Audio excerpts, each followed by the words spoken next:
Hello.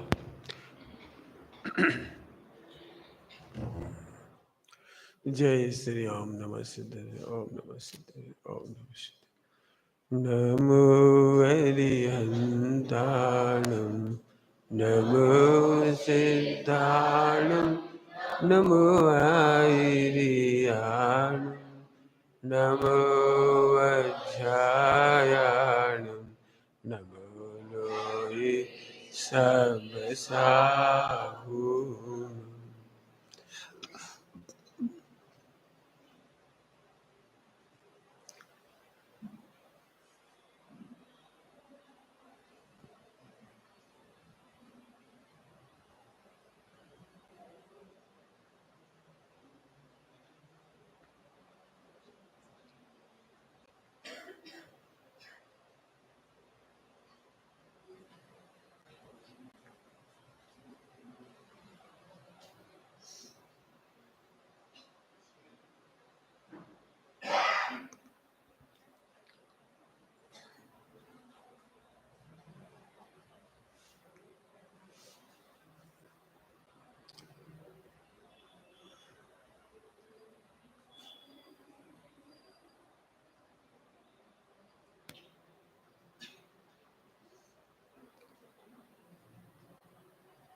मंगलम भगवान वीरो मंगलम गौतमोऽगणि मंगलम कुंद कुंदाद्यो जैन धर्मोस्तु मंगलम सर्वमंगल मांगल्यम सर्वकल्याणकारकम प्रधानम सर्वधर्माणां जयं जयतु शासनम्।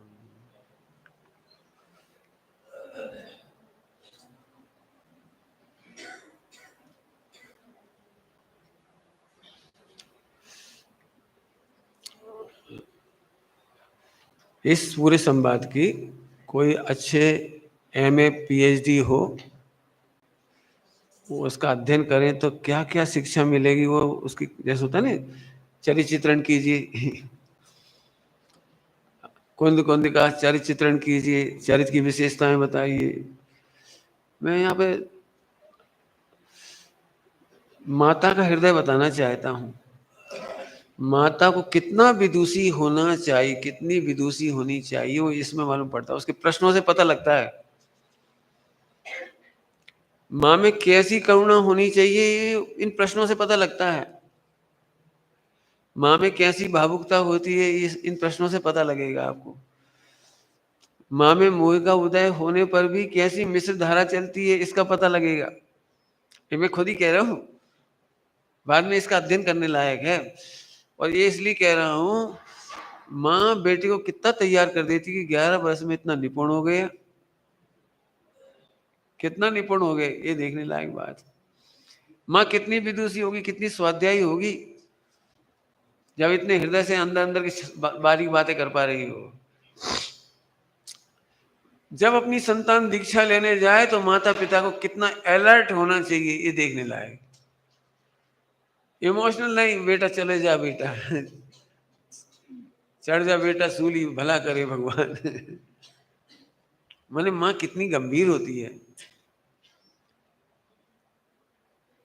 बालक तो बालक ही है, लेकिन माता पिता का कैरेक्टर इसमें बहुत पता लगता है। मैंने इसलिए ये बताई बात, अब नहीं बताऊंगा तो हो सकता है इस तरफ ध्यान ना जा पाए।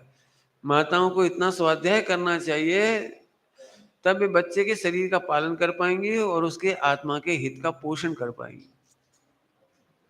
क्या कहा? शरीर का पालन और उसके आत्मा के हित का पोषण कर पाएंगे। अभी पालन तो करते हैं लेकिन पोषण नहीं करते। पोषण करने में तो बहुत पसीना आता है, बहुत पुरुषार्थ होता है उसमें। तो आइए, कर्णानियों की तरफ से कुछ प्रश्न हैं। माता कर्णानियों की तरफ से प्रश्न कर रही, बड़ी गंभीर अध्येता है। बेटे, अज्ञान एवं प्रज्ञा की दशा में दीनता महानता के भाव आए बिना नहीं रहते। अब पूछना है ज्ञानावरणी संबंधी, लेकिन उन्होंने 2 परिचय उठाए इसमें, 22 परिचय में से 2 परिचय, अज्ञान परिचय और प्रज्ञा परिचय। समझ में आए? मैंने 22 परिचय का सीधे सीधे नहीं पूछा बेटे। अज्ञान होने पर हीनता आए बिना नहीं रहती, दीनता आए बिना नहीं रहती, और प्रज्ञा खिलने पर महानता आए बिना नहीं रहती। कितना गरिष्ठ और गंभीर और शांत प्रश्न एकदम। फिर से बोलूं बेटे, अज्ञान एवं प्रज्ञा की दशा में 2 परिचय, ही दीनता और महानता के भाव आए बिना नहीं रहती। 11 साल के बच्चे से कितना गंभीर प्रश्न पूछा है ये। पिताजी, मुझे दुख दुख सहने नहीं, मुझे दुख सहने नहीं, जीतने जाना है। मुझे परिचय सहने नहीं, जीतने जाना है। क्या मतलब निकला? अक्सर अक्सर, मैं तो औरों की तो बात जाने दो, विद्वानों की बात कर रहा हूं। 22 परिचय के नाम पर ऐसी फीलिंग बताते हैं पब्लिक को, इस तरह का भाव भाषण करा देते हैं। अरे भैया, बन के तो देखो, ठंडी गर्मी सहने पड़त, सुधा त्रषा क्या नहीं है भैया। मालूम पड़ जाए जब गरम रोटी खाने के आदि लोग को ठंडी रोटी खाना पड़े तो पता लग जाए। बढ़िया छौंक लगा हुआ दाल खाने वालों को क्यों, उबली दाल बिना मसाले की, बिना छौंक की खाने मिले तो कैसा लगेगा बोलो। मैं पहली बार पौंडूर गया था, पौंडूर। आवाज सीटी मार रहा है। मैं पौंडूर गया तो वहां मुझे आज का आहार हो रहा था। खुशी से देखने चले गए, देखेंगे अपन। अब हमने कभी जिंदगी में ये नहीं देखा था कि मुनिराजों को कोई इडली डोसा देता है। और वहां आहार की शुरुआत हुई थी इडली और सांभर, इडली सांभर, इडली सांभर, और कुछ है ही नहीं। तो पहली बार तो हम हक्का बक्का रह गए, इडली सो ही खात। अब ये दिमाग में घूमता रहा, क्या मुझे आज इडली डोसा खाती? सुनने में कैसा अटपटा लगता, अपने को इसलिए अटपटा लग रहा है, वहां ये आम बात है, वहां का फूड है, वो कल्चर है, वो वहां का भोजन ही है। वहां रोज इडली बनाई जाती है, रोज ही बच्चों के बीच में जो होते हैं उनके भोजनशाला में इडली और सांभर रोज मिलता है हॉस्टल में। तो उस समय तो प्रश्न नहीं समाधान हुआ, लेकिन फिर पंडित साहब से पूछा बाद में आकर के, हमने तो ये ऐसा देखा, हमें तो बड़ा अटपटा लगा कि इडली अपने यहाँ तो इडली कभी कभी खाई जाती है, अय्यासी जैसी चीज लगती है अपने को। तो पंडित साहब बोले, भैया जो जिस क्षेत्र का होता है वो वहीं का फूड कल्चर होता है उनका। अब यहाँ तक तो बात ठीक है, चलो कोई बात नहीं। अब कल्पना करो दक्षिण के कोई मुराई उत्तर में आ जाए और इडली नहीं मिल जाए, मिले साल भर, 10 साल भी रह जाए तो इडली नहीं मिलेगी। मेरे ख्याल से पता नहीं इडली बनाते कि नहीं बनाते अपने चौके में, अब बने।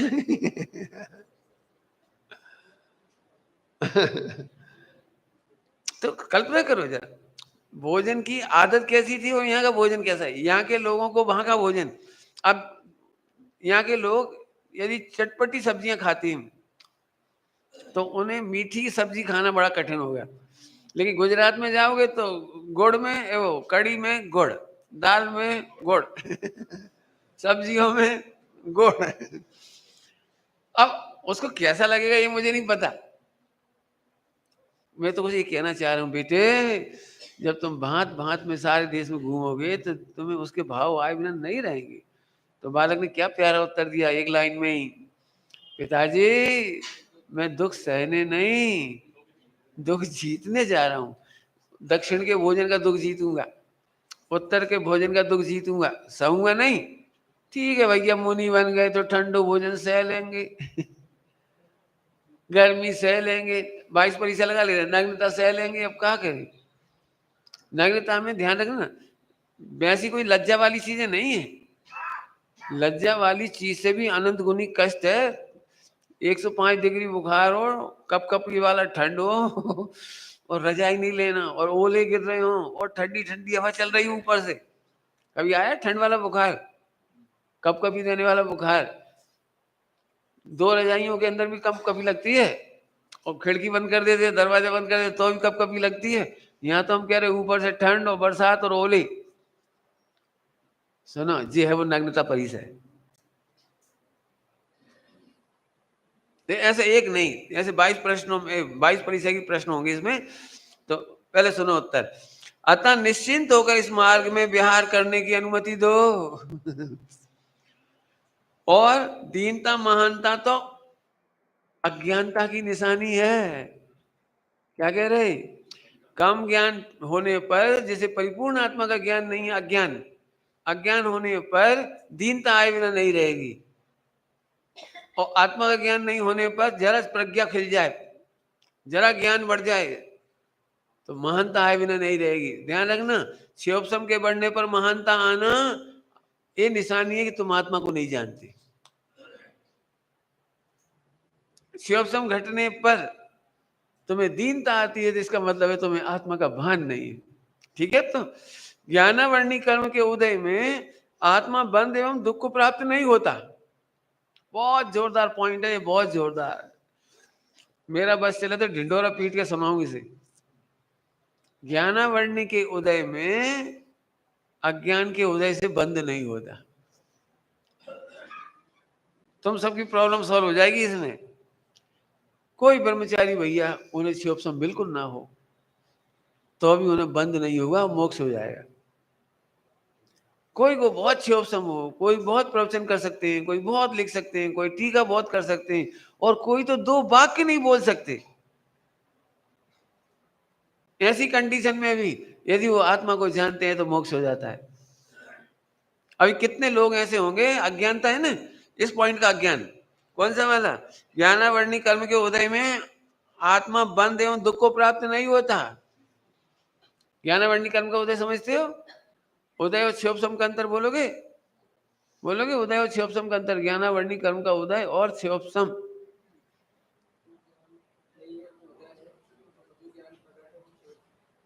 गलत है, बहुत सोचो। हाँ बोलो बेटी।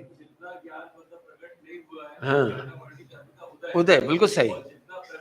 हाँ, ये तो इनने भी कहा, ये तो गलत बोला इन्होंने भी। जितना प्रकट है वो तो केवल ज्ञान भी है, शिवोपम क्यों कहेंगे?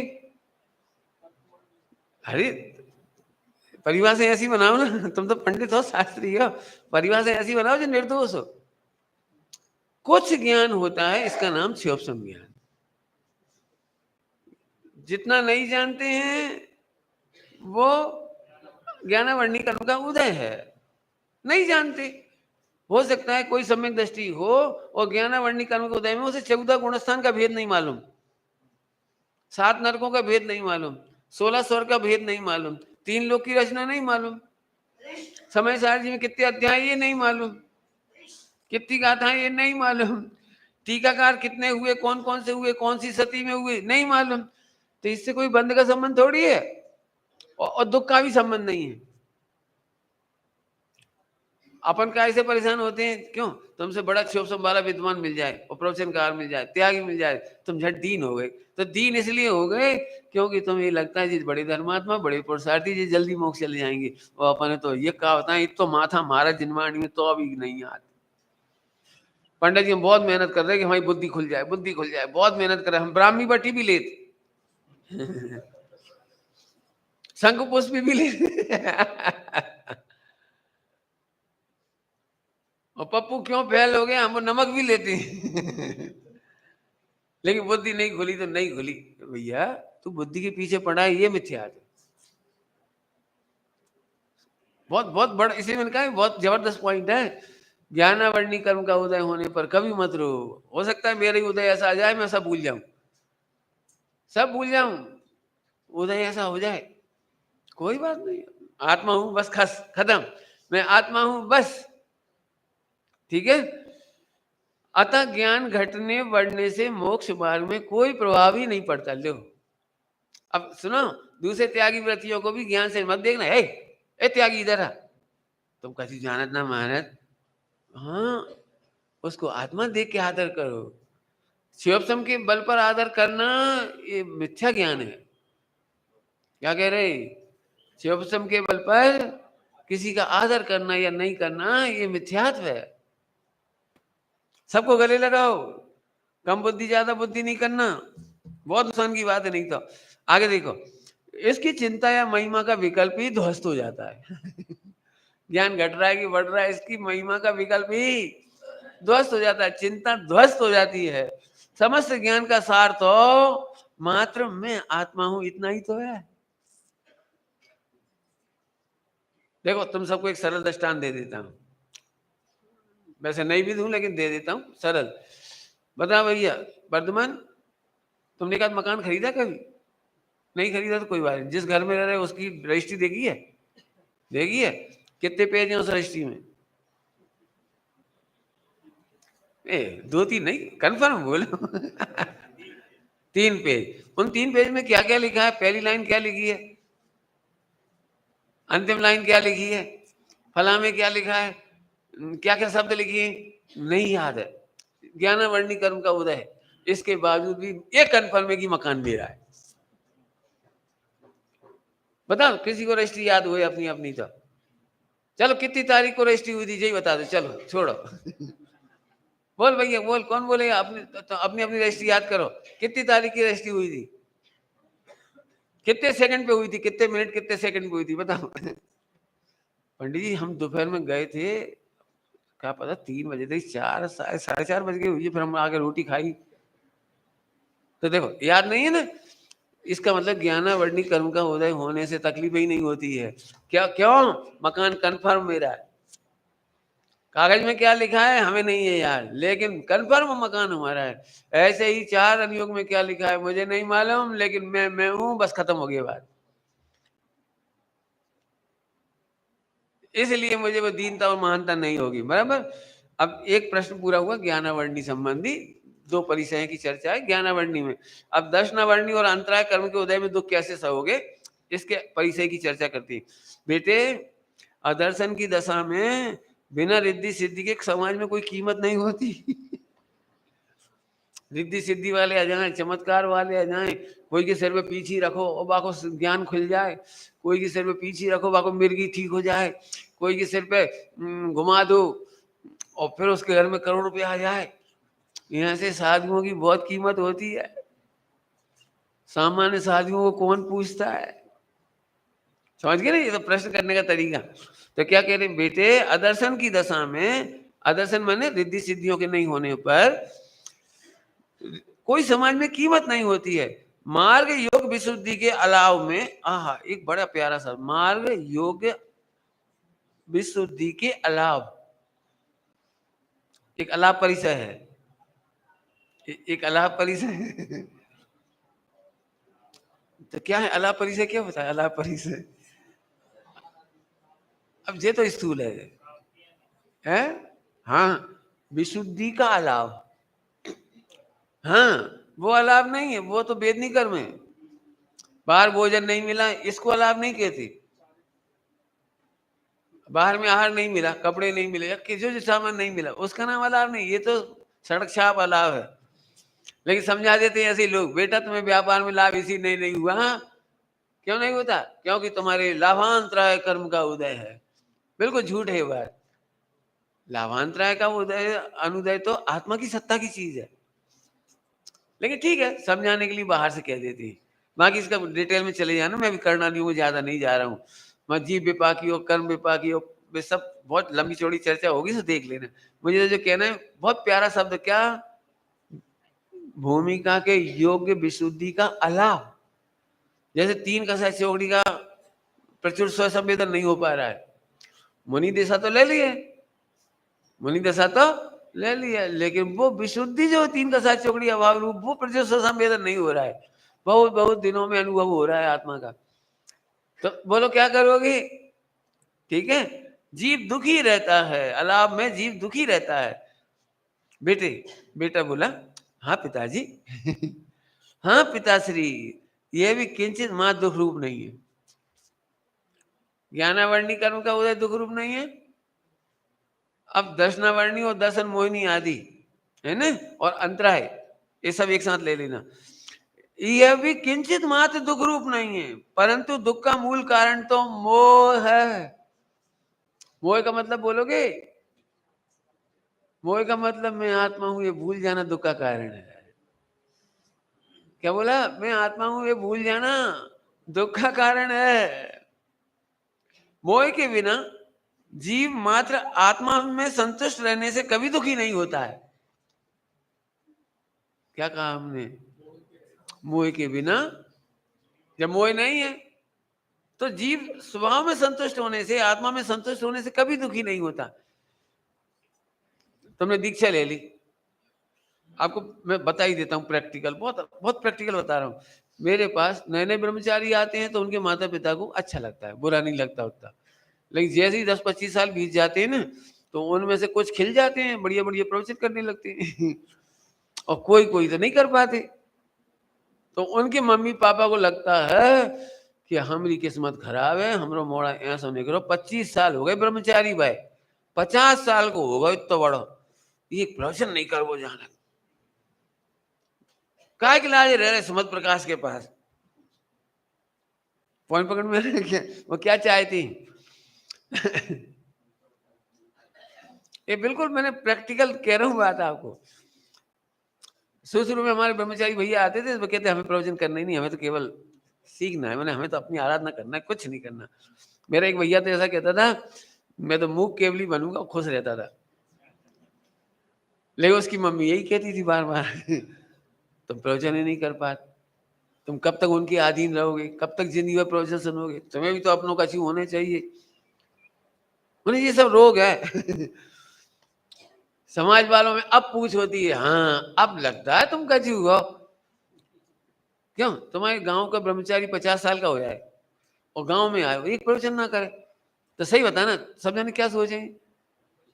फोकट की रोटी खा रहे बाहर बने घूम रहे, जा नहीं इतने दिन में 7 तत्व 6 द्रव्य 6 डाला, अरे 2 अक्षर केवो तो सीखो। ये समाज का ज्ञान है। ध्यान रखना, ब्रह्मचारी रत्नात्रय से पूज्य होते हैं। रत्नात्रय थोड़ा कठिन शब्द है, नहीं समझ में आता है, दिखाई तो देता नहीं रत्नात्रय, थोड़ा कठिन है, टेक्निकल भाषा है। सुनो, त्यागी मैं आत्मा हूं इतने से ही पूज्य हो जाती। क्या बोला? मैं आत्मा हूं इतनी अनुभूति मात्र से पूज्य हो जाते हैं त्यागी। आप उनको प्रवचन से मत देखो। शिव सबका नहीं होता। आपको पता है 99% मुनिराज मूक होते हैं। क्या कह रहा हूं? आप कल्पना कर सकते हो 56,000 मुनिराज का संघ था, सभी चारण निधिधारी थे और उनमें से प्रवचनकार 1 या 2 थे। जैसे अभी तुम इतने सारे विद्वान हो तो सबके प्रवचन तो नहीं होंगे ना, भले ही प्रवचनकार हो तो प्रवचन तो सबके नहीं होंगे, एक ही तो होंगे। अब ऐसा तो नहीं 56,000 मुनिराज के भेद कर दिए जाए अलग अलग, भैया चलो सबके प्रवचन हो जाएंगे, सब गाँव में बढ़ जाओ, एक चांद चले जाओ, एक कुंडा चले जाओ, एक उबे गाँव चले जाओ, एक उधर चले जाओ और सबके प्रवचन हो रहे। ऐसा तो नहीं, संघ तो संघ ही है, संघ तो संघ में ही रहेगा। पूरा जीवन बीत जाता है, 99% साधु ग्रंथ नहीं लिखते, टीका नहीं करते, बस इतने में संतुष्ट होते कि मैं आत्मा हूं। इससे पूज्य हो जाती है। जरा ध्यान रखना, जो ध्यान से सुनना, मैं कुछ कह रहा हूं कठिन कठिन बात। जो समाज ये अपेक्षा रखती है कि ब्रह्मचारी त्यागियों को कक्षा लेना आना चाहिए, प्रवचन करना आना चाहिए ताकि समाज की रोटी उन पर भार ना बने, तो ये बहुत बड़ा मिथ्यात्व समाज का है, बहुत बड़ा अज्ञान समाज का है। ये कह रहा हूं मैं बहुत ठोक बजा के। इसका मतलब है तुम व्यापारी हो, तुम पुजारी नहीं हो। क्या बोल दिया मैंने? तुम गुण ग्राहक नहीं हो। तुम उस त्यागी का इस गुण नहीं पहचान पाएगी, वो निष्प्रही है, वो कलेक्शन नहीं कर रहा कपड़ों का, सामग्रियों का, तंत्र मंत्र नहीं कर रहा। मैं ये बात कह रहा हूँ, उल्टे काम तो नहीं कर रहा है ना, कोई गंडा ताबीज में तो नहीं पड़ रहा, वो पिक्चर देखने तो नहीं जा रहा, वो 24 घंटे में एक आहार ले रहा है, जो नियम लिए उतने नियम पाल रहा है। तो इसमें उसमें गलती क्या रही उसकी? बोलना और नहीं बोलना तो भाषा है, सबका योग नहीं होता भाषा का। आपको पता है 1 लाख व्यक्ति कॉलेज में फर्स्ट क्लास नंबर से पास हो जाए कॉमर्स में, और उनमें से कहो 1 लाख में से 10 प्रोफेसर अच्छे निकलेंगे, जो पढ़ा सकें। हर कोई नहीं पढ़ा पाता। तुमने देखा होगा बेटे, कई लोगों को नॉलेज बहुत होता है। कॉलेज में देखा होगा आपने, नॉलेज बहुत है प्रोफेसर को, नौकरी भी लग गई, लेकिन समझा नहीं पाते। बोलने जाते हैं तो अगला जाती लिखने जाते हैं तो लिख नहीं पाती। कमियां होती हैं, सारे गुण नहीं होते उनमें।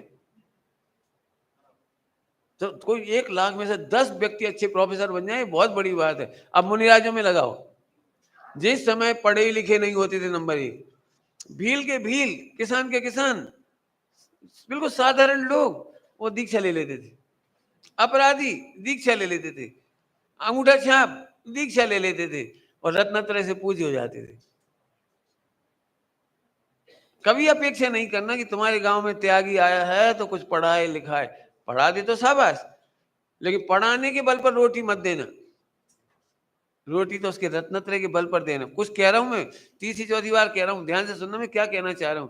यदि आप केवल व्यापारी के एंगल से उसे रोटियां देते हो, आहार दान देते हो, तो तुम्हें सम्यक दर्शन नहीं होगा।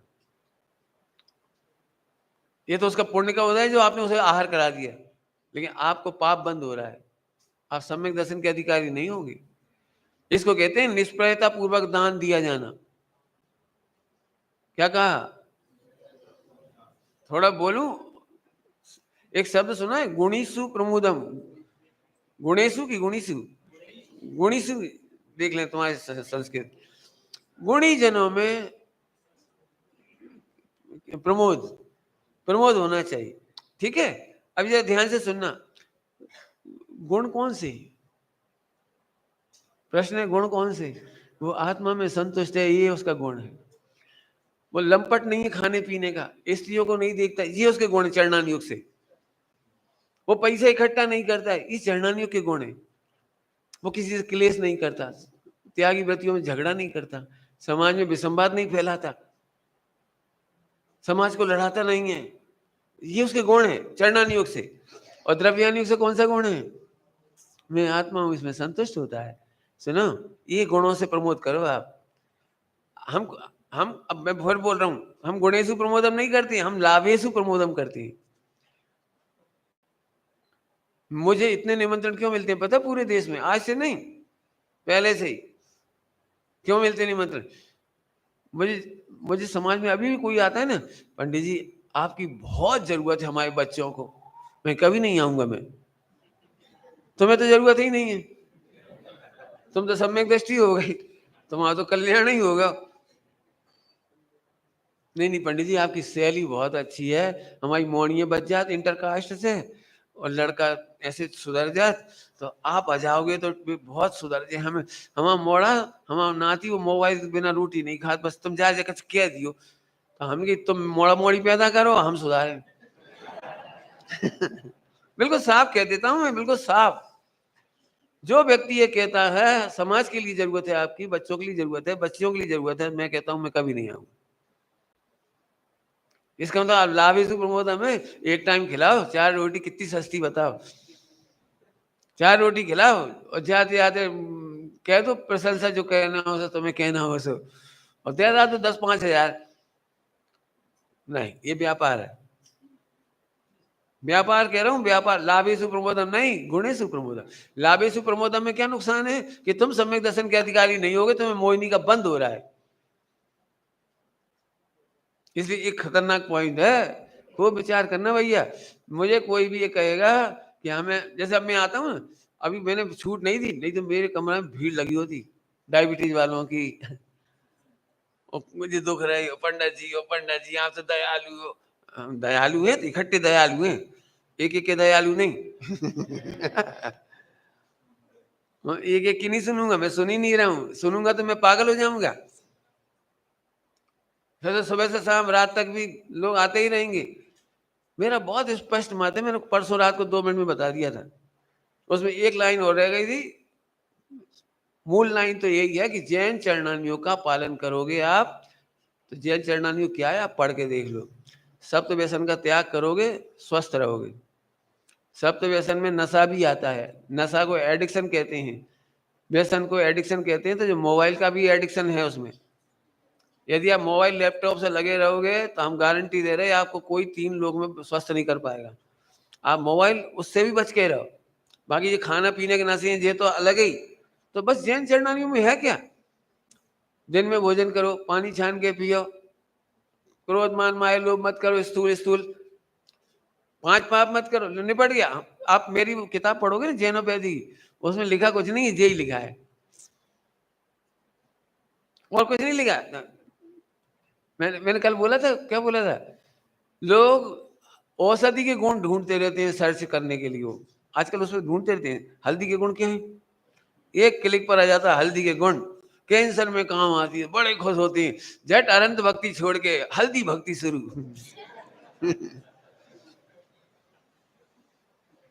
इतनी महिमा से बोलते पंडित जी, प्रातः काल उठते से मैं 2 गिलास पानी पीता हूँ, पेट साफ। प्रातः उठते से तुझे अनंत याद नहीं आते? विशुद्धि और निर्मलता से अशुद्धि का साफ, विकारों का साफ, वो याद नहीं आता। 2 गिलास पानी की कीमत आने लगी तुम्हें।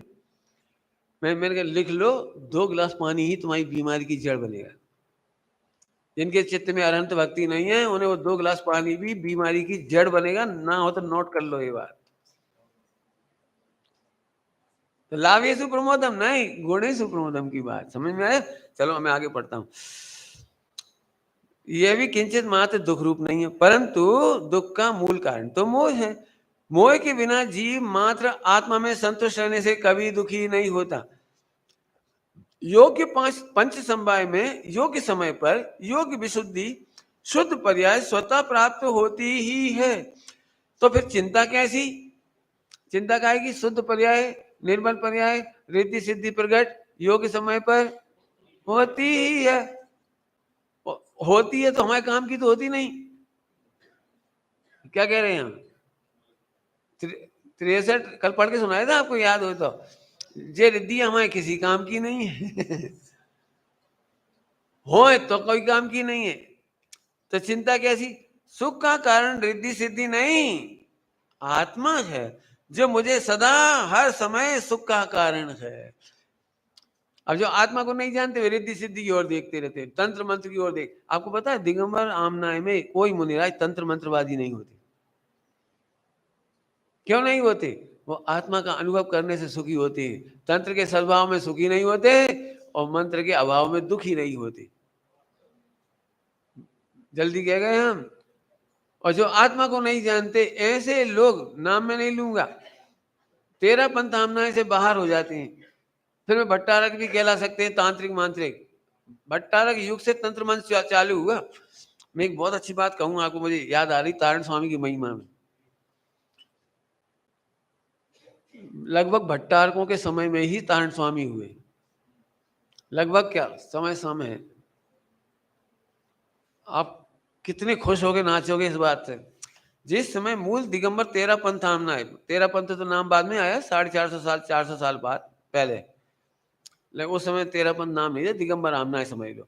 जिस समय दिगंबर आमनाय में तंत्र मंत्र का घटा टोप था, तांत्रिक मांत्रिक चल रहे थे, गंडा ताबीज बिक रहे थे और सब साधनाएं चलने लगी थी, भट्टारक बात शुरू हो चुका था। उस समय का इतना प्रभाव था चारों तरफ, बौद्धों में तंत्रवाद आ गया था, श्वेतांबरों में तंत्रवाद आ चुका था। आपको पता है श्वेतांबरों की जितनी महिमा गाई जाती ना अकबर के समय में और बाबर के समय में और औरंगजेब के समय में, वे सारी घटनाएं तंत्र मंत्र की हैं। लेकिन मुझे इतना प्राउड होता है एक दिगंबर मुझे तारण स्वामी पर, उन्होंने एक भी तंत्र मंत्र का प्रयोग नहीं किया। ये कितना प्राउड की बात है। आप कल्पना कर सकते हो जहाँ चारों तरफ तो गंडा ताबीज चल रहे हो, मुठिया छोड़ी जा रही हो और भय भय का वातावरण हो रहा हो, और उस समय भी उन्हें किसी का भय नहीं था और एक शुद्ध वस्तु स्वरूप को बताया उन्होंने। कितना सुंदर इतिहास है ये। उनका पुरुषार्थ कितना होगा उस आत्मा का। ऐसे महिमा आती है हमको अंदर से। मैंने एक तरह से देखा जाए तो पूरा दिगंबर जैन धर्म का बिल्कुल क्या कहना चाहिए, वो एक वैसा विच्छुत्ति जैसा काल था। बहुत बुरी हालत थी, बहुत बुरी हालत। मंदिर नष्ट किए जा रहे थे, मूर्तियां जलाई जा रही थी, तोड़ी जा रही थी, काष्ठ मूर्तियां बहुत थी पहले, जला दी गई मुगलों के द्वारा। बहुत बहुत तूफान हुए, भयंकर भयंकर। ऐसे समय में विशुद्ध विशुद्ध विशुद्ध आत्म कल्याण का मार्ग बचा के रखने का बहुत बड़ा श्रेय तारण स्वामी को जा रहा है।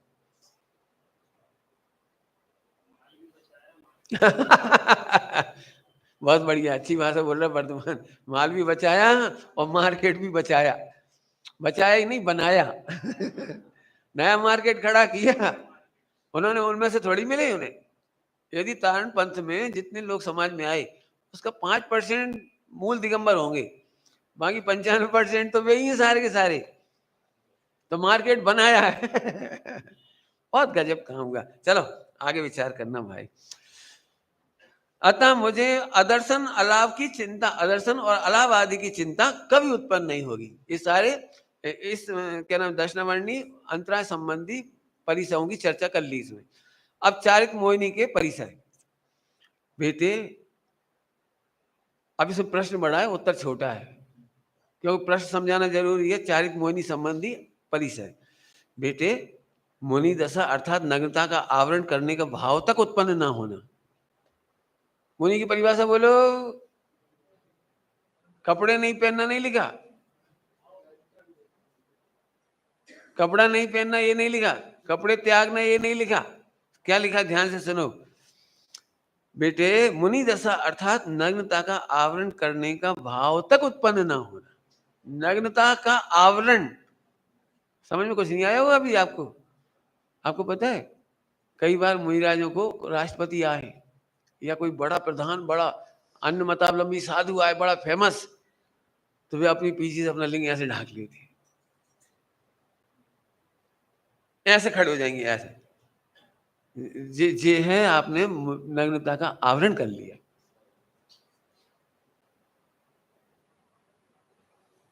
आवरण नहीं, आवरण करने तक का भाव नहीं आता। एक पॉइंट तो हो ही गया जो दिखाई दे जाता है आपको। मैं दूसरी और भी बातें कहता हूं। आपने श्वेतांबरों में भी नग्न दिगंबर चित्र देखे होंगे महावीर भगवान के। गौर से देखना आप, श्वेतांबरों में भी वे मानो तीर्थंकरों को तो नग्न दिगंबर दीक्षा ही मानती हैं। बाकी जो जो कौतुक है वो मैं उस पर चर्चा नहीं करूंगा, उसकी मजाक उड़ेगी, मतलब वो मुझे नहीं करना है कुछ। लेकिन वे जब महावीर भगवान ने किसी भी तीर्थंकर को दिखाते हैं, तो या तो एक कपड़ा उड़ता हुआ आ जाता है आड़ में, या शायद इधर से आ जाता है, या एक पेड़ ऐसा खड़ा करेंगे, ऐसा ऐसे टेढ़ा आड़ा। उसकी आड़ में दिखा देंगे। मैंने उनकी नग्नता का आवरण करने का भाव। मैं एक बात कहता हूं, तीर्थंकर स्वयं नग्नता से नहीं डरे और उनके श्रावक और इंद्र डर गया बेचारा। इंद्र को हर जगह सना मारी थी यार। क्या बताएं, हमारे तीर्थंकर जगत के मोक्ष मार्ग के नेता, शर्म नहीं आते ने। चलो अब हमें इनकी लज्जा बचाएंगे, कोई देख ना ले, हर जगह कपड़ा टांग देंगे। क्यों इंद्र की थी, क्यों इंद्र समझते हो, इंद्र तीर्थंकर के सामने इंद्र चपरासी है। इंद्र की मजाल है, आवरण डाल दे वो। लेकिन ठीक है, मैं उस तरफ जाना नहीं चाहता।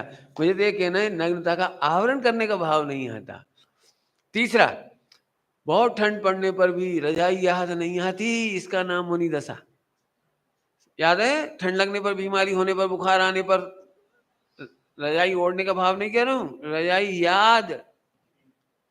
मुनि दशा मतलब पूरा भोग न चिंतवे। पूरा भोग माने वो रजाई। एक बार रजाई लाए थे जयपुर से, बड़ी सॉफ्ट, कैसी बढ़िया नींद आती थी उस समय। अब तो मुश्किल है इस भाव में। ऐसा याद नहीं आने का नाम मुनि दशा है। फिर से कह रहा हूं, कपड़ा नहीं पहनना ये तो तुम समझते हो, लेकिन वो भाव नहीं आना। क्यों, तुम इससे अनुमान लगाओ। तुम सबके हाथों में अपना अपना मोबाइल है, दुखी होने के लिए कि सुखी होने के लिए? बोलो बेटे, दुखी होने के लिए। क्या है?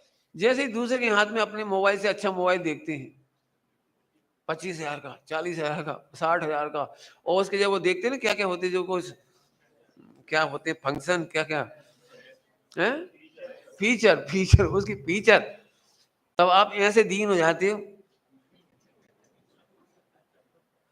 ऐसे दीन हो जाते हो। गलत कह रहे हो? अब जरा सोचो, दूसरों के अच्छे बस देखकर आपको कैसा लगता है? दूसरों की अच्छी बीवी देख के कैसा लगता है? दूसरों की अच्छी संतान देख के कैसा लगता है?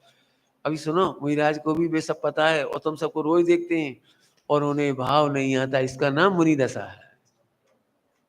अब समझ आए पुरुषार्थ कितना सरल है ये? यस, दूसरों का मोबाइल देख के झट आ जाना, अपना अच्छा हुआ तो झट सुपर। जरा अपने को छोप सम हो ना चलाने वालाने का, अरे तू क्या समझे, इतना सा बच्चा नहीं जी, ग्रैंडफादर को जरा कुछ नहीं आता हो, बेटी जरा इधर आना, इसको ऐसे कर देना। अरे दद्दू, तुम्हें इतना भी नहीं पता। मतलब इतने इतने में बच्चा हीरो बन जाता है। ये सब भाव मुनिराजों को नहीं आते, इसका नाम मुनि दशा है। नग्नता का आवरण नहीं करती। नग्नता का आवरण एक शरीर की तरफ से, एक आत्मा का राग है तो है, आवरण नहीं करते। द्वेष है तो है, आवरण नहीं करते। कमी है तो है, आवरण नहीं करते। ये है मुनि दशा का पुरुषार्थ। कितने लोगों में दम होगा कि अपने मन में कुशील संबंधी विचार आए, वो पत्नी से कहते हैं बड़ी सरलता से कि मुझे अभी भी ऐसे भाव आते। कितना मुश्किल। धन्य है अपने दोषों का आवरण नहीं करती। ये अनंत पुरुषार्थ हो। तुम्हें वो तपस्या बड़ी लगती है पर्वतों में बैठना, हमें ये तपस्या बड़ी लगती है। बहुत बड़ी तपस्या है अपने विकारों को आवरण नहीं करना। तो हर कोई ध्यान रखना, विकार रूप परिणम जाना नहीं कह रहे, विकार रूप परिणम जाओ। देखो भाई, हम तो दूध के धुले हैं, जैसो मन में हो सो करत। देखो पहली बात तो तुम कर नहीं पाओगे, जैसा मन में वैसा तो करोगे तो तुम मर ही जो, जिंदा नहीं बचोगे। क्यों? मन में तो जाने क्या क्या आता है। मन का 1% भी कार्य कर लोगे ना मन का, तो तूफान बच जाएगा, पूरे पूरे लोग मरण को प्राप्त हो जाएंगे। ये मन का 1% भी करोगे तो। इसलिए डॉक्टर साहब ने कहा है, मन का हो सो मन में धरिए, वचन होए सो तन सो न करिए। मैंने वचन में आ जाए तो तन से मत कर देना। क्यों? जो वचन में आता कर सकते हो बोलो, तो ही भूकंप आ जाएगा। माँ एक बार भी कहेगी मार डालूंगी तुझे, सोचो जरा, इसको 1% भी अप्लाई करे तो क्या होगा।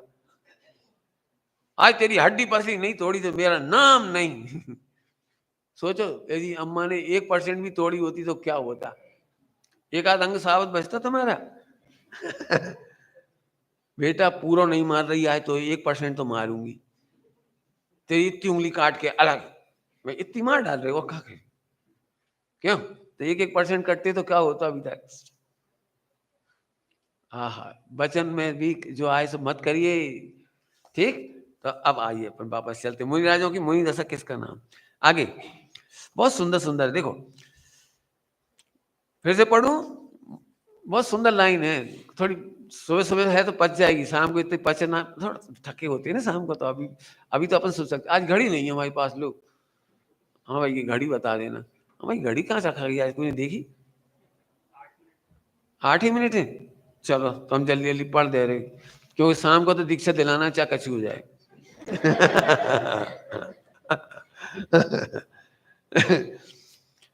उस समय सम्राट हो या महारानी, सम्राट हो या महारानी, पटरानी, तब भी बालक व चेष्टा होनी चाहिए। अरति के प्रसंग हो या स्त्री का संयोग बनने पर भी चित्त कलुषित नहीं होना चाहिए। पर घर में आहार लेने में दीनता या अहंकार नहीं होना चाहिए। गरीब के घर में लेकर के कहा होता है, कोई ने आहार नहीं दिया तो फिर इनके से ही लेने पड़ा। अरे आज तो सीएम के बंगला में आहार, का हुआ सीएम के बंगला में आहार भाव, तो पीएम के बंगला में आहार 1 महीना पहले से डिक्लेयर, और पूरी रेडियो टीवी में घूम रही है, पीएम सीएम के घर में बंगला में आहार। और फिर वहां के फोटो खिंचवा लिए अपनी, पीएम हाउस के बाहर, सीएम हाउस के बाहर, सुमत सागर, मन में अपना नाम क्या। कितना घटिया पना होगा ये कि तुम्हें अपनी प्रमाणिकता बताने के लिए पीएम सीएम जैसे, जिनकी 5 साल की भी गारंटी नहीं है। जिनका तख्ता पलट हो सकता है, जिनका कुछ भी हो सकता है, जिनके लिए पप्पू भी कुछ कह देता है।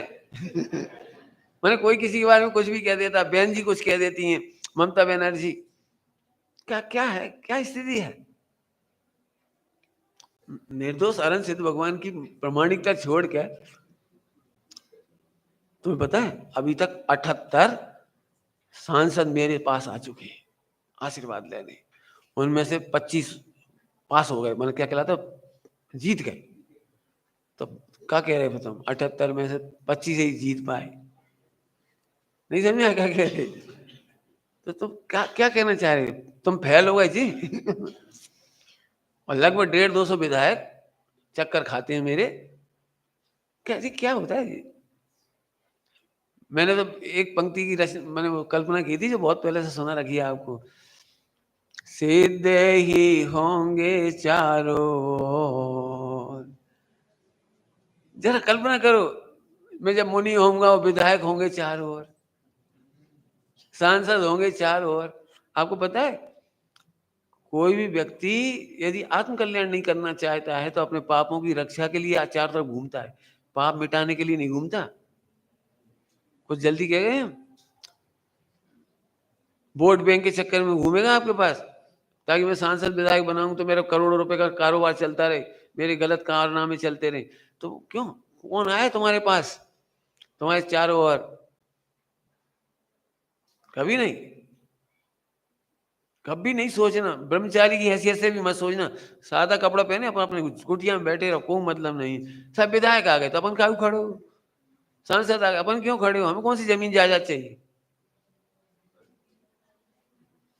बहुत सोचना। करोड़पति अरबपति सेठ है जाए, हिलना मत अपने आसन से। अहंकार के लिए नहीं कह रहे हैं, तुम उसके पैसे से प्रभावित होकर मत उठो। हर आत्मा को गले लगाओ, वो भगवान आत्मा। इसलिए पैसे से बड़ा हो गरीब तो यार तुम चलो यार, टाइम मत खराब करो, बहुत दिमाग खाते हो तुम। गरीब आदमी को ऐसे टरका देते और अमीर आदमी को गले लगाते जी, क्या चक्कर है? ये मिथ्या तो बताता है एक साथ, क्या कह रहे, त्यागी का, ब्रह्मचारी का मिथ्यात्व है, इसमें पता लग जाता है। बहुत सोचना शांति से। चलो आगे। हाँ, आहार की तो छोड़ो, शास्त्र पीछे या कमंडल मांगने तक का भाव ना आए। शास्त्र मांगने का भाव ना आए, पीछे कमंडल मांगने तक का भाव ना आए। लोग आक्रोश करें या बसतिका की प्रतिकूलता हो तब भी आत्मानंद कम ना हो। बसतिका की प्रतिकूलता समझ गए? क्यों? अभी तो मच्छरदानी लगाई थी तो भी मच्छर की प्रतिकूलता थी, पंखा चला लिए तो भी प्रतिकूलता थी। जरा मुनिराजों की सोचो, बदबू आ रही है, चमगादड़ है उसमें और बदबू आ रही और फिर भी उसी में आराम से आत्मानंद कर रहे। ये मुनि दशा है। ऐसी दशा का नाम है सिद्ध समान साधु। क्या कहा? ऐसी दशा का नाम है सिद्ध समान साधु दशा होती है। परिणाम गिर गए तो माता पिता एवं जिन शासन का निर्मल यश रूपी चांदी को कलंकित हो जा कर देते हो। कभी नहीं करना। ठीक, ये प्रश्न हो गया। इतना बड़ा प्रश्न क्यों बन गया कि बहुत सारी परीक्षाओं की चर्चा आ गई इसमें। यदि आप ध्यान दोगे तो बहुत सारे परीक्षाओं के नाम इसमें प्रश्न के बीच में आ गए। कौन कौन क्या बोले? बालक, इस भव से मोक्ष नहीं होना है, इस भव से मोक्ष नहीं होना है, अतः पिताजी इन परीक्षाओं की विजय तो नहीं होगी। देखो ये है, क्या बोला उन्होंने? ये जो आप कह रहे हैं ना, इनकी परीक्षा की विजय इस कलिकाल में तो नहीं होगी। विजय हो जाने का मतलब समझते हो? केवल ज्ञान। क्या बोला? 22 परीक्षा जीतने का फल केवल ज्ञान है, तो विजय तो नहीं होगी, मैंने अंदर अंदर में चलेगी कमजोरियां। आगे सुनो, परंतु मेरी ओर से कोई दोष नहीं होगा। बुद्धिपूर्वक 100% आउटपुट देंगे, हमारी तरफ से कोई दोष नहीं होगा। आगे सुनो, पुरुषार्थी के भाव बढ़ते नहीं है पिताजी और बिगड़ते भी नहीं। मैं दीक्षा ले लूंगा और पूर्ण परिसर विजेता नहीं बनूंगा तो भी पुरुषार्थी के भाव बिगड़ते भी नहीं है और बढ़ते भी नहीं है। प्रचुर स्व संवेदन में सचमुच विकल्प उत्पन्न तो होते हैं। देखो क्या बोले, क्या बोले, कितनी गजब बात। प्रचुर स्व संवेदन में विकल्प उत्पन्न तो होते हैं परंतु टिकते नहीं है। मैं 22 परीक्षा नहीं जीतूंगा ये तो मुझे पता है, 7 गुण स्थान से आगे नहीं जाऊंगा। 7 गुण स्थान से आगे नहीं जाऊंगा तो कहां से जीतेंगे सारे? पिताजी प्रचुर स्व संवेदन में विकल्प उत्पन्न तो होते हैं। क्या कह रहे हैं? कौन कहे ये बात? विकल्प उत्पन्न तो होते हैं, जो तुम कह रहे थे ऊपर अभी इतने सारे। शास्त्र पढ़ने का भाव आता है, ऐसी इच्छा होती है दे दें, कदाचित पढ़ना हो तो बेटे इधर लाओ एक शास्त्र हमको दे दो, पढ़ लेंगे हम। ऐसा कह भी देते हैं कदाचित, लेकिन वो भाव टिकता नहीं है। अतः मुझे उनकी चिंता नहीं है, मैंने मैं जीत नहीं पाऊंगा उसकी भी चिंता नहीं है। ठीक, अब अंतिम पढ़ रहा हूं। बेटे मैं इसको पूरा नहीं पढ़ता हूं, उत्तर पढ़ देता हूं इसका, क्योंकि जो कुछ इसमें लिखा है इसमें पैसों के ही नाम है। बेटे नंगे पांव चलोगे, कंकर कांटे, जंगल में नग्न रहोगे, बिच्छू काट खाए, ऐसे सब मच्छर झूमेंगे, बुखार आएगा, सुधा तृषा, ऐसे करके किसी भी प्रकार से मन नहीं लगता है। पापियों द्वारा वध करने पर, बंधन में डाल देने पर स्थिरता रह नहीं पाती। स्नान की दशा में तन की मलिनता होने लगती है, बदबू आने लगती है शरीर से। बरसात में स्नान करने की इच्छा दबा तो सकते हो, पता है बहुत भयंकर गर्मी पड़ रही हो, अच्छी शीतल शीतल पानी बरस रहा हो तो नहाने की इच्छा होती कि नहीं होती? नहाने की बरसात में बेटा इच्छा, 11 साल का बच्चा है, इच्छा दबा तो सकते हो बेटा परंतु अंदर कुंठा होने लगती है। कल्पना करो 11 साल के एक बच्चे ऐसे मजबूरी में बैठो, और वहीं 11 11 13 13 वर्ष के बच्चा ओए ओए उल्ला मजा आ गया, नहा लो, सब नहा रहे हो, तो बच्चे को कैसा लगेगा? क्यों? सारे बच्चे कंचे खेल रहे पतंग उड़ा रहे, खा पी रहे, और क्यों तुम 11 वर्ष के बैठे हो तुम्हें 24 घंटे में एक आहार लेना है, जरा सोचो। तो पिताजी ऐसे पूछ रहे उससे, है ना? बैठते पढ़ते सोते समय बिस्तर अथवा तो बिस्तर माने संस्तर, है ना? अथवा तो योग्य सैयासन का अभाव खटकता है। ऊंचा नीचा स्थान, धूल और कंटक से भरा स्थान निराकुल नहीं होने देता। एरिया समिति पूर्वक चलने पर भी नुकीले पत्थर कांटे लगे ही जाते हैं, नुकीले पत्थर कांटे कंकर कांच के चुभने पर भी अपनी क्षमता आदि सट आवश्यक चर्या में शिथिल नहीं होते हैं। नहीं समझ में आई? आज पैर में घाव हो गए भयंकर, फिर भी पद्मासन लगाकर सामायिक करते, सामायिक नहीं छोड़ देते। अब आज हम बहुत थके, हम मन नहीं लग रहा, हम लेटे हैं, अब सामायिक के समय लेटते नहीं है। अत्यंत अशक्य हो जाए तो लेटे लेटे सामायिक करेंगे, मैंने प्रोसेस पूरी करेंगे। अत्यंत उठने बैठने में असमर्थ हो जाए तो अभी सामायिक के काल में सामायिक नहीं छोड़ेंगे, प्रतिक्रमण के समय प्रतिक्रमण नहीं छोड़ेंगे, आलोचना के समय आलोचना नहीं, जो उनका काम है वो करेंगे। अपन कैसे हो जाते हैं? क्यों? जिस दिन हार थक जाए थोड़े, अच्छा सही बता ना, जिस दिन अपनी बिटिया की शादी हो, 2-4 दिन अपन थक थका गए हों, तो अगले दिन बेटी की ब्याह करने के बाद शाम को विदा हुई 5 बजे, 8 बजे प्रवचन में कौन कौन जाता है?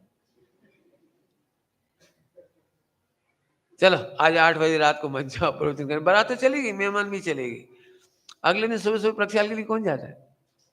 सीधा एक बहाना होता है, भैया हमें तो पैर भर गए, थके ही हमें तो। अब सोचो मुनिराजों की थकान होने पर, बीमारी होने पर, कंटक कांटे लग जाने पर भी वे अपने सट आवश्यक नहीं छोड़ते। तो ये प्रश्न था, है ना? अब पढ़ लेना और भी आप विस्तार से। बेटा बोला पिताजी आज आपको क्या हो गया है? आज तक तो आपने ऐसी बातें कभी नहीं की, आज आपको क्या हो गया?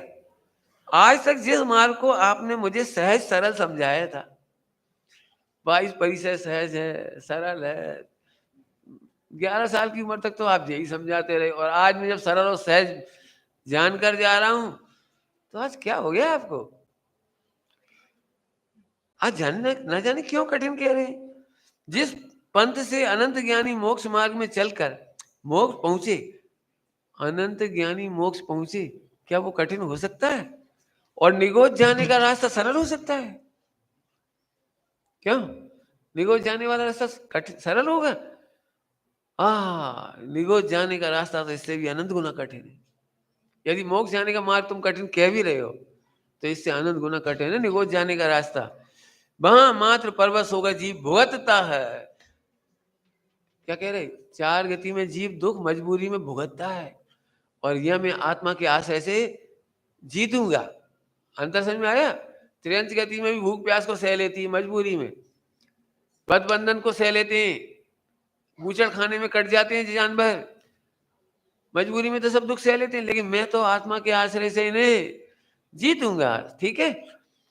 आचार्य देव ने कहा है, जो स्ववश होकर उसका अनंतवा भाग भी भोगा जाता होता, जीता होता, अनंतवा भाग भी जीता होता, तो जीव को मोक्ष हो जाता। जो प्रतिकूलताएं आपने गिनाई हैं, क्या इसे जीव ने अनंतवार त्रियंज गति में नहीं भोगा? भोगा है।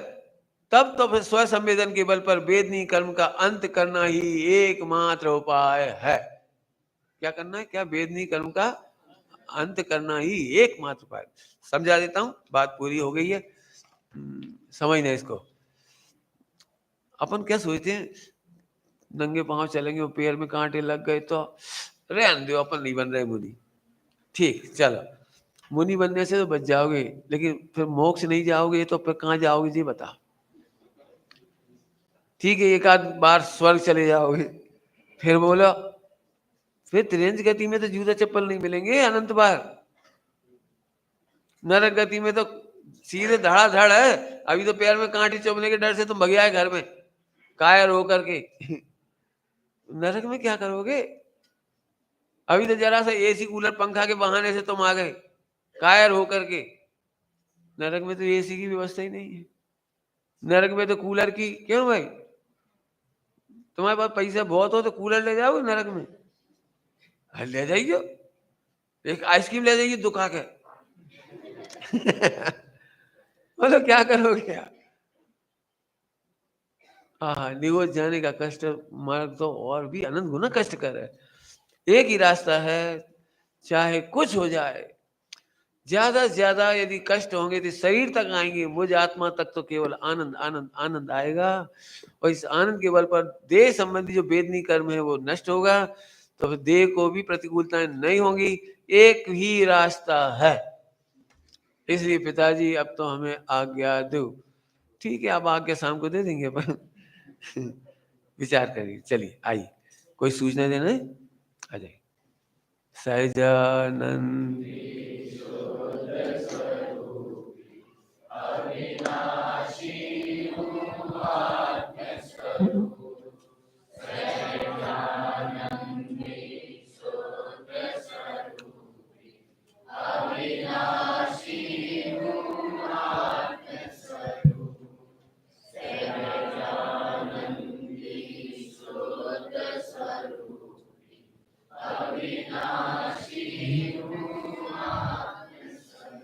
एक सूचना है बीतराग विज्ञान पाठशाला के लिए। श्रीमती वर्षा पाटनी यहाँ आवे और जो हमारे सुत पंचमी का कार्यक्रम है उसके संबंध में सूचना देवेंगे। बहुत सारे लोग जो हमारे बाहर से आए मेहमान हैं उनको पता नहीं है, हमारे 22 दिसंबर से 30 दिसंबर तक रंगमहल परिवार की ओर से विधान एवं गुरुवाणी मंथन शिविर लगेगा। उसमें सभी लोग सादर आमंत्रित हैं।